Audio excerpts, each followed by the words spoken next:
বাকেরগঞ্জ উপজেলা শহর থেকে 15 কিলোমিটার দূরে কবাই ইউনিয়নের হানুয়া, কবাই, লক্ষ্মীপাশা ও 3 গ্রামে কয়েক বছর ধরেই অতিথি পাখির আগমন ঘটছে। সাইবেরিয়া, চীন, নেপাল সহ বিভিন্ন দেশ থেকে আসা বিভিন্ন প্রজাতির অতিথি পাখি। প্রতি বছর শীতের শুরুতে কবাই ইউনিয়নের নদীনালা, খালবিল, জলাশয় ও কৃষকদের মাঠে ঝাঁকে ঝাঁকে অতিথি পাখি আসতে শুরু করে। কবাই ইউনিয়নের পূর্ব পাশে কারখানা নদী ও দক্ষিণ পাশে রয়েছে পাণ্ডব নদী, যে কারণে অতিথি পাখিদের নিরাপদ আবাস ও খাদ্যের প্রাচুর্য থাকায় প্রতি বছরই এখানে বিভিন্ন প্রজাতির অতিথি পাখি আসে।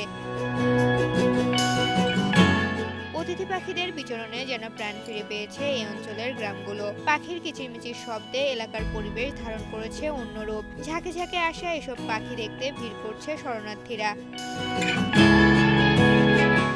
প্রতি বছরের ন্যায় এবছরও উষ্ণতা ও খাদ্যের খোঁজে প্রায় 5,000 পরিযায়ী পাখি উড়ে এসেছে। প্রায় 2 মাস আগে এখানে পাখিদের আগমন হলেও এখন সংখ্যা আরো বেড়েছে।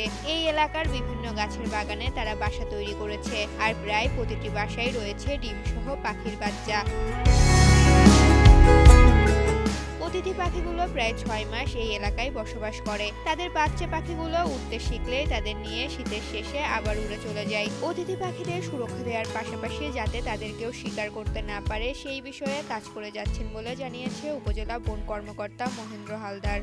এখানে বেশ বিভিন্ন প্রজাতির অতিথি পাখি আছে, সেগুলি রক্ষণাবেক্ষণের জন্য জনসচেতনতা তৈরির জন্য আমি স্থানীয়ভাবে চেয়ারম্যান, মেম্বার এবং গ্রাম পুলিশদের নিয়ে সেখানে মিটিং করেছি এবং যাতে কেউ পাখিগুলি না মারে সেজন্য জনসচেতনতা তৈরি করেছি এবং আমরা একটা সাইনবোর্ড ওখানে স্থাপন করব যাতে পাখিগুলি কেউ আবাদে নিধন না করে।